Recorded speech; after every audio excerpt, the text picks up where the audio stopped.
Hello दोस्तों, उम्मीद है आप सब बढ़िया होंगे और बेहतर महसूस कर रहे होंगे। आज हम आप लोग को टाइप्स ऑफ एडवर्ब के बारे में बताने जा रहे हैं। इसके पहले वाले वीडियो में हमने एडवर्ब के बारे में अच्छी तरीके से बताया था। तो आइए देखते हैं टाइप्स ऑफ एडवर्ब क्या होता है। तो there are 3 types of adverb. First is simple adverb and second is interrogative adverb and third is relative adverb. तो जो एडवर्ब होता है 3 टाइप्स का होता है, सिंपल एडवर्ब, इंट्रोगेटिव एडवर्ब और रिलेटिव एडवर्ब। आइए हम बारी बारी से सबको देखते हैं। तो सबसे पहले हम आते हैं सिंपल एडवर्ब पे कि सिंपल एडवर्ब होता क्या है। तो पहला कह रहा सिंपल एडवर्ब में एडवर्ब ऑफ मैनर आता है, ठीक है, जो ढंग या तौर तरीके बताता है लोगों के रहने के। तो एडवर्ब ऑफ मैनर क्या है? तो एडवर्ब ऑफ मैनर कार्य करने के ढंग या तौर तरीके को बताता है कि व्यक्ति जो है कार्य को किस ढंग से कर रहा है या किस तरीके से कर रहा है, ठीक है। नोट में करा जब किसी एडजेक्टिव में एल वाई जोड़ा जाता है तो वह एडवर्ब ऑफ मैनर का निर्माण करता है, ठीक है। तो एडवर्ब ऑफ मैनर पहचानने का सबसे आसान तरीका है कि जब किसी एडजेक्टिव में एल वाई जुड़ जाएगा तो वह एडवर्ब ऑफ मैनर का निर्माण करेगा। जैसे स्लो, स्लो मीन्स होता है धीमा, ठीक है ना, तो स्लो में एल वाई जोड़ देंगे तो स्लोली हो जाएगा। क्लियर, क्लियर मीन्स होता है स्पष्ट, क्लियर में एल वाई जोड़ देंगे तो क्लियरली हो जाएगा, क्लियरली। और फ्रैंक में एल वाई जोड़ लेंगे तो फ्रैंकली हो जाएगा, ठीक है ना। इसी तरह आप एडजेक्टिव में एल वाई जोड़ के एडवर्ब बना सकते हैं, तो यह एडवर्ब ऑफ मैनर हो जाएगा। अब कह रहा है इनकी पहचान क्रिया में कैसे का प्रश्न करके किया जा सकता है, ठीक है ना। तो जो एडवर्ब ऑफ मैनर जो होता है ना, उसकी पहचान जो है कि यह जो है सेंटेंस दिया है उसमें कैसे का प्रश्न करिए और देखिए कि कैसे का अगर प्रश्न करके उसमें सेंटेंस में आ रहा है तो वह क्या हो जाएगा? एडवर्ब ऑफ मैनर हो जाएगा, ठीक है ना। बहुत ही आसान तरीका है। अगर एडजेक्टिव में एल वाई जुड़ा है तो एडवर्ब ऑफ मैनर है, ठीक है। और यदि क्रिया में कैसे का प्रश्न उठता है तो वह क्या हो जाएगा? एडवर्ब ऑफ मैनर हो जाएगा। अब हम आते हैं एडवर्ब ऑफ टाइम पे, ठीक है ना। तो एडवर्ब ऑफ टाइम बताता है कि कार्य कब हुआ अर्थात समय का बोध कराता है, ठीक है ना। तो जो एडवर्ब ऑफ टाइम होता है वो समय का बोध कराता है कि कार्य कब हुआ है। इसकी पहचान क्या है? तो इसकी पहचान है कि क्रिया में कब से प्रश्न करके किया जा सकता है, ठीक है ना। तो एडवर्ब ऑफ टाइम को पहचानने के लिए क्रिया में कब का प्रश्न अगर आता है तो वह एडवर्ब ऑफ टाइम होता है। जैसे कह रहा है now, then, soon, early, late, always, never, today, tomorrow, yesterday, often, rarely, before, after, just, immediately, ago, as soon as, just now, recently, हाल ही में, etc। यदि किसी वाक्य में यह सभी आपको दिखने को मिल जाए तो यह क्या हो जाएगा? एडवर्ब ऑफ टाइम हो जाएगा, ठीक है। या फिर आप क्रिया में कब का प्रश्न करके देखेंगे कि अगर कब आ रहा है तो वह एडवर्ब ऑफ टाइम हो जाता है, ठीक है ना, जो समय को बताता है कि कार्य कब हुआ है, ठीक है। जैसे एग्जांपल देखते हैं, सी केम यस्टरडे, ठीक है, वह कल आया। यहाँ यस्टरडे का मतलब है बीता हुआ कल, ठीक है। तो वह कल आया तो यह समय का बोध करा रहा है कि वह कल आया है। I will go Lucknow tomorrow, मैं अगले दिन लखनऊ जाऊँगा, ठीक है ना। तो यहाँ पे जो है समय का बोध करा रहा है और समय कब है? तो अगले दिन का है। देखिए कब प्रश्न में आ रहा है ना, तो यह जो है एडवर्ब ऑफ टाइम हो जाएगा, ठीक है। अब तीसरा आते हैं एडवर्ब ऑफ प्लेस पे, ठीक है, कि आइए देखते हैं एडवर्ब ऑफ प्लेस होता क्या है। तो कह रहा है कि जो एडवर्ब ऑफ प्लेस होता है, एडवर्ब ऑफ प्लेस कार्य के स्थान को दर्शाता है कि कोई कार्य कहाँ किया गया है, ठीक है ना। तो जो एडवर्ब ऑफ प्लेस होता है वह कार्य के स्थान को दर्शाता है। और कहीं भी आपको सेंटेंस में here, there, everywhere, somewhere, nowhere, anywhere, up, down, forward, backward, in, out, far away, etc, यह सभी आता है तो वह क्या होता है? एडवर्ब ऑफ प्लेस होता है, ठीक है ना। जैसे एग्जाम्पल में कम, हियर, गो, देयर, ठीक है, यहाँ हियर आया है, यहाँ देयर आया है, ठीक है ना। तो यह दोनों सेंटेंस में क्या है? एडवर्ब ऑफ प्लेस है। नोट में कह रहा है यदि in, on, up, out, inside, outside, above, below, under, etc के बाद नाउन या प्रोनाउन नो आए तो वह एडवर्ब ऑफ प्लेस होते हैं, ठीक है ना। तो इतने जो वर्ड है in, on, up, out, inside, outside, above, below, under, etc के बाद नाउन या प्रोनाउन नो आया तो वह क्या होगा? एडवर्ब ऑफ प्लेस होगा। जैसे लेट्स मूव ऑन, ठीक है ना, इसके बाद देखिए नाउन या प्रोनाउन नहीं आया है तो एडवर्ब ऑफ प्लेस हो गया। दूसरा का this book is on the table, ठीक है ना।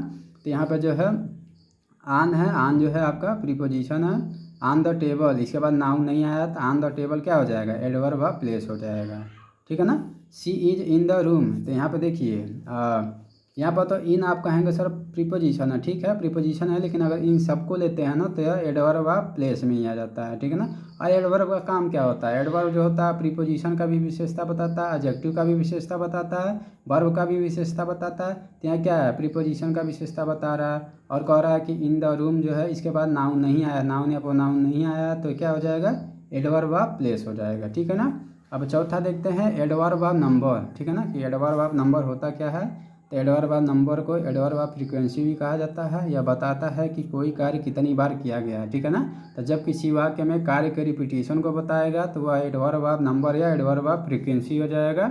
और नोट में कह रहा है कि इनकी पहचान क्रिया में कितनी बार से प्रश्न करके किया जाता है, ठीक है ना। तो जब किसी सेंटेंस में आप प्रश्न करिएगा और कितनी बार आएगा तो क्या हो जाएगा, एडवर्ब ऑफ नंबर या एडवर्ब ऑफ फ्रीक्वेंसी आ जाएगा। आइए कुछ इसके वर्ड देखते हैं। जैसे कह रहा है always, often, frequently, usually, occasionally, never, sometimes, once, firstly, twice, secondly, thrice, seldom, again, rarely, hardly, ETC. यदि किसी सेंटेंस में ये सब वर्ड आपको देखने को मिल जाए तो यह एडवर्ब ऑफ नंबर या एडवर्ब ऑफ फ्रीक्वेंसी होंगे और यह पहचान बताते हैं वाक्य में कि कार्य जो है कितनी बार हुआ है, ठीक है ना। एज लाइक एग्जाम्पल देख लिया, I have told you twice, ठीक है, मैंने आपको 2 बार बोला। देखिए यहाँ पे कार्य कितनी बार बता रहा होने का, 2 बार, ठीक है ना। ही ऑफ्टन कम्स हियर, ठीक है ना, वह प्रायः यहाँ आते हैं, ठीक है ना। तो अब कितनी बार आते हैं ये तो हमको पता नहीं है, लेकिन आते हैं, आते हैं का मतलब वह बार बार आते हैं, ठीक है ना। तो यहाँ पर ऑफ्टन हो जाएगा और ट्वाइस हो जाएगा, ये दोनों जो है एडवर्ब ऑफ नंबर हो जाएगा। अब नोट में कह रहा है एडवर्ब ऑफ फ्रीक्वेंसी का प्रयोग हमेशा मुख्य क्रिया से पहले करना चाहिए, ठीक है ना। तो जो एडवर्ब ऑफ फ्रीक्वेंसी होता है ना उसका प्रयोग जो होता है क्या होता है, मुख्य क्रिया से पहले होता है। देखिए यहाँ पे मुख्य क्रिया क्या है, कम्स है, तो कम्स के पहले क्या है, एडवर्ब ऑफ फ्रीक्वेंसी का प्रयोग हो गया है, ठीक है। अब पाँचवा पढ़ते हैं एडवर्ब ऑफ डिग्री क्या होता है, ठीक है ना। तो एडवर्ब ऑफ डिग्री के बारे में हम देखते हैं। तो जो एडवर्ब ऑफ डिग्री होता है यह बताता है कि कोई कार्य कितना अधिक किया गया है, ठीक है ना। तो एडवर्ब ऑफ डिग्री की पहचान है कि कार्य के अधिकता को यानी कार्य के मात्रा को बताता है, कार्य कितना किया गया, अधिक किया गया, कम किया गया, ठीक है ना। इनकी पहचान क्रिया में कितना अधिक से प्रश्न करके किया जा सकता है, ठीक है ना। तो यदि किसी सेंटेंस में आप वाक्य को पढ़िएगा और प्रश्न निकालिएगा, अगर कितना अधिक निकल रहा है तो वह एडवर्ब ऑफ डिग्री हो जाएगा। जैसे किसी सेंटेंस में टू दे दिया हो, TWO, एनफ दे दिया हो, वेरी दे दिया हो, टू मच दे दिया हो, मच टू दे दिया हो और मच दे दिया हो, ठीक है ना। यह सभी जो है क्या हो जाएगा, एडवर्ब ऑफ डिग्री हो जाएगा। अब यहाँ कह रहा है टू एक क्या है, टू जो है एक है निगेटिव एडवर्ब है जिसका अर्थ होता है आवश्यकता से अधिक, ठीक है ना। टू एक निगेटिव एडवर्ब है जिसका अर्थ होता है आवश्यकता से अधिक। अब नोट 1 में कह रहा है यदि किसी वाक्य टू और टू दोनों आ जाएं, यदि किसी वाक्य में टू और टू दोनों आ जाएं तो प्रेजेंट टेंस के लिए सो और टू के स्थान पे that plus pronoun plus can not plus sentence को रखते हैं, ठीक। जैसे Shreya is too careless to crack any exam, ठीक है ना। तो यहाँ पे TWO ये भी आ गया है और TO2 ये भी आ गया है। तो यहाँ पे TWO का स्थान पे सो का इस्तेमाल किया गया है और टू के स्थान पे दैट का, फिर क्या प्रोनाउन का इस्तेमाल किया गया है, फिर कैन नॉट का प्रयोग किया गया है, फिर सेंटेंस को रख दिया गया है, क्रैक एनी एग्जाम, ठीक है, ठीक है। जैसे ऊपर बताया भी गया है कि टू जो है एक निगेटिव एडवर्ब है जिसका अर्थ होता है आवश्यकता से अधिक, इसीलिए यहाँ पे टू का जब प्रयोग किया गया है, ठीक है ना, टू का इस्तेमाल किया गया है तो इसका अगले सेंटेंस को क्या किया गया, निगेटिव बना दिया गया है, ठीक है ना। अब कह रहा है वाक्य का टेंस, ठीक है। वाक्य का टेंस जो है वाक्य का टेंस पास्ट टेंस में होने पर, जैसे वाक्य का टेंस जो है पास्ट टेंस में है तो TWO के स्थान पर सो और TO अगर आ गया तो that plus pronoun plus could not का प्लस सेंटेंस का प्रयोग करेंगे, ठीक है ना।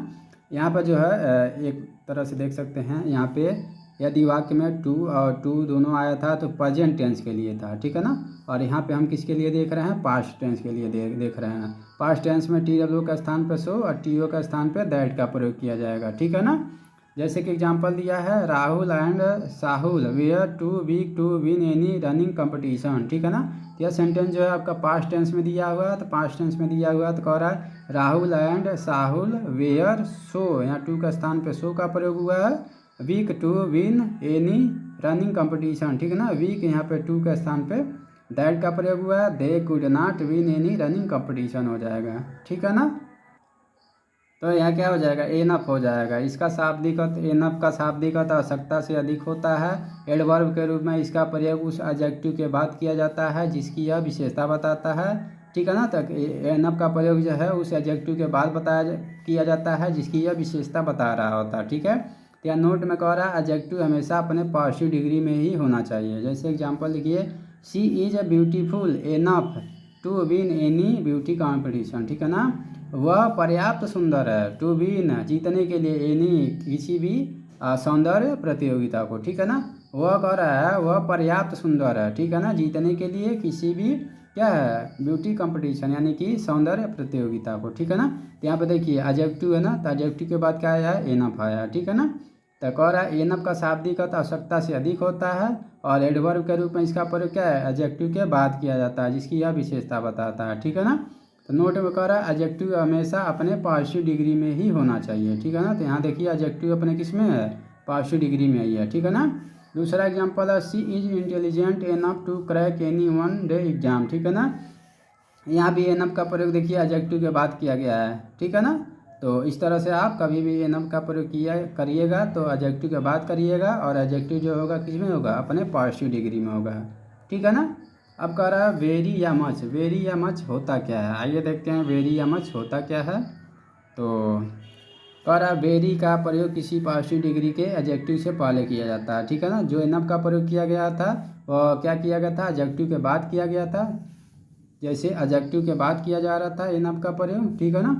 लेकिन यहाँ वेरी का प्रयोग क्या है, एडजेक्टिव के पहले किया जाएगा, ठीक है ना। देखिए एडजेक्टिव से पहले किया जाएगा और एनफ का प्रयोग जो है एडजेक्टिव के बाद किया जा रहा था, ठीक है ना। तो यहाँ पे कह रहा है वेरी का प्रयोग किसी पॉजिटिव डिग्री के एडजेक्टिव से पहले किया जाता है, ठीक है।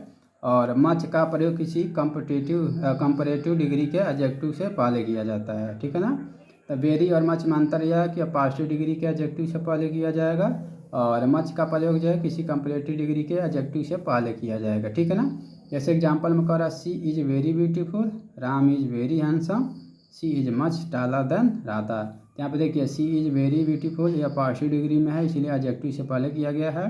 दूसरा राम इज़ वेरी हैंडसम यह भी पॉजिटिव डिग्री है इसलिए एडजेक्टिव से पहले किया गया है। लेकिन सी is much taller than Radha तो यह जो है आपका कंपैरेटिव डिग्री है इसीलिए मच का प्रयोग जो है कंपैरेटिव डिग्री से पहले किया गया है, ठीक है ना। अब करा एडवर्ब एडजेक्टिव और एडवर्ब क्या होता है, ठीक है ना। तो यहाँ पे देखिए मच जो है आपका एडजेक्टिव है, ठीक है ना। और मच के पहले अगर टी डब्ल्यू या टू लग गया तो वह एडवर्ब का काम करेगा, ठीक है ना। यहाँ भी अगर टी डब्ल्यू हो गया तो यहाँ पे टू जो है आपका एडवर्ब है और एडवर्ब के पहले अगर मच आ गया तो क्या हो जाएगा, एडवर्ब ही होगा। यहाँ पर सेम अंतर देखिए, अगर टी डब्ल्यू टू के बाद अगर मच आ रहा है तो यह एडजेक्टिव का काम कर रहा है, लेकिन अगर टू के पहले मच आ जा रहा है तो वह किसका काम कर रहा है, एडवर्ब का काम कर रहा है, ठीक है। अब नोट में कह रहा है टू मच के बाद नाउन आना चाहिए और मच टू के बाद एडजेक्टिव आना चाहिए। कहने का मतलब यह है टू मच के बाद आपका क्या आना चाहिए, नाउन आना चाहिए और मच टू के बाद क्या आना चाहिए, एडजेक्टिव आना चाहिए, ठीक है ना। सिंपल सा है, आप अच्छे से समझ लेंगे। और इसके बाद हम आते हैं इंटरगेटिव पे। इंटरगेटिव एडवर्ब दूसरा क्या होता है, तो नोट में कह रहा हु, हुम, हुज, विच, वाट को छोड़कर बाकी सभी WH type words how, why, when, where, how long से प्रश्न पूछने का कार्य हो तो वह इंटरगेटिव एडवर्ब कहलाता है और वाक्य के अंत में प्रश्नवाचक चिन्ह अवश्य होगा, ठीक है ना। तो यहाँ पे हु, हुम, हुज, विच, वाट को छोड़कर बाकी सभी WH टाइप वर्ड जैसे how, why, when, where, how long से प्रश्न पूछने का कार्य हो तो वह इंटरगेटिव एडवर्ब कहलाता है और वाक्य के अंत में प्रश्नवाचक चिन्ह अवश्य होता है, ठीक है ना। जैसे एग्जांपल में करा how is going your study, देखिए हाउ का प्रयोग हुआ है ना और लास्ट में प्रश्नवाचक चिन्ह का प्रयोग हुआ है तो इंटरगेटिव एडवर्ब है। और when will you go to Lucknow, ठीक है ना। तो यहाँ पे देखिए प्रश्नवाचक चिन्ह है और वेन का प्रयोग किया गया है, ठीक है ना। तो यह जो है इंटरगेटिव एडवर्ब है, ठीक है। तो इंटरगेटिव एडवर्ब का सामान्य सा पहचान है कि हु, हुम, हुज, विच, वाट को छोड़कर बाकी सभी WH टाइप वर्ड्स जो होंगे जैसे how, why, when, where, how long से प्रश्न पूछने का कार्य करेंगे तो वह क्या होंगे, इंटरगेटिव एडवर्ब होंगे, ठीक है। जैसे कि एग्जाम्पल के माध्यम से हम देख रहे हैं। अब कह रहा है रिलेटिव एडवर्ब। रिलेटिव एडवर्ब होता क्या था, जब किसी दो वाक्यों को जोड़ने के लिए WH टाइप वर्ड जैसे व्हेन, वाई, वेयर, हाउ का प्रयोग किया जाए तो इन्हें रिलेटिव एडवर्ब कहा जाता है, ठीक है ना। तो रिलेटिव एडवर्ब क्या होता है, तो जब किसी दो वाक्य को जोड़ने के लिए WH टाइप वर्ड यानी इंटरगेटिव वर्ड जैसे व्हेन, व्हाई, वेयर, हाउ आदि का प्रयोग किया जाए तो इन्हें क्या कहा जाएगा, रिलेटिव एडवर्ब कहा जाएगा। जैसे टेल मी द टाइम, मुझे समय बताओ, when the train will come, कि ट्रेन कब आएगा, ठीक है ना। यहाँ पर देखिए द ट्रेन जो है नाउन और प्रोनाउन है और इसके पहले रिलेटिव एडवर्ब का प्रयोग हुआ है जो दो सेंटेंस को क्या कर रहा है, जोड़ने का काम कर रहा है, ठीक है ना। नोट में कह रहा है यदि WH टाइप वर्ड के तुरंत बाद नाउन या प्रोनाउन आ जाए तो वह रिलेटिव एडवर्ब होगा, ठीक है ना। देखिए यह कंजक्शन का भी काम करता है, ठीक है ना, लेकिन यहाँ पर कंडीशन होना चाहिए कि यदि रिलेटिव एडवर्ब तभी होगा जब इसके तुरंत बाद क्या आना चाहिए, नाउन या प्रोनाउन आ गया, ठीक है ना। जबकि WH टाइप वर्ड के तुरंत बाद हेल्पिंग वर्ब आ जाने पर वह इंटरगेटिव एडवर्ब हो जाएगा, ठीक है ना। तो देखिए अगर WH टाइप वर्ड के तुरंत बाद हेल्पिंग वर्ब आ जाए जैसे इसके पहले वाले में हम बताए थे तो क्या हो जाएगा, इंटरगेटिव एडवर्ब हो जाएगा। लेकिन अगर WH टाइप वर्ड के तुरंत बाद नाउन और प्रोनाउन आ जाएगा तो वह क्या हो जाएगा, रिलेटिव एडवर्ब हो जाएगा। इस प्रकार हमारा सिंपल एडवर्ब और इंटरगेटिव एडवर्ब और रिलेटिव एडवर्ब या टाइप्स ऑफ एडवर्ब थे। उम्मीद है आपको एडवर्ब अच्छे से समझ आया होगा। आप इसका नोट्स बनाइएगा, नोट्स बना के और तैयारी करिएगा तो मैं आपको गारंटी देता हूँ कि आपको सारी चीज़ें अच्छे से समझ आएंगी और आप अच्छे से एग्ज़ाम में भी कर ले जाएंगे। तो अगर वीडियो आपको अच्छा लगा हो तो चैनल को सब्सक्राइब करें, लाइक करें और ज़्यादा से ज़्यादा शेयर करें। धन्यवाद। आप अपने लक्ष्य तक जल्द से जल्द पहुँचें।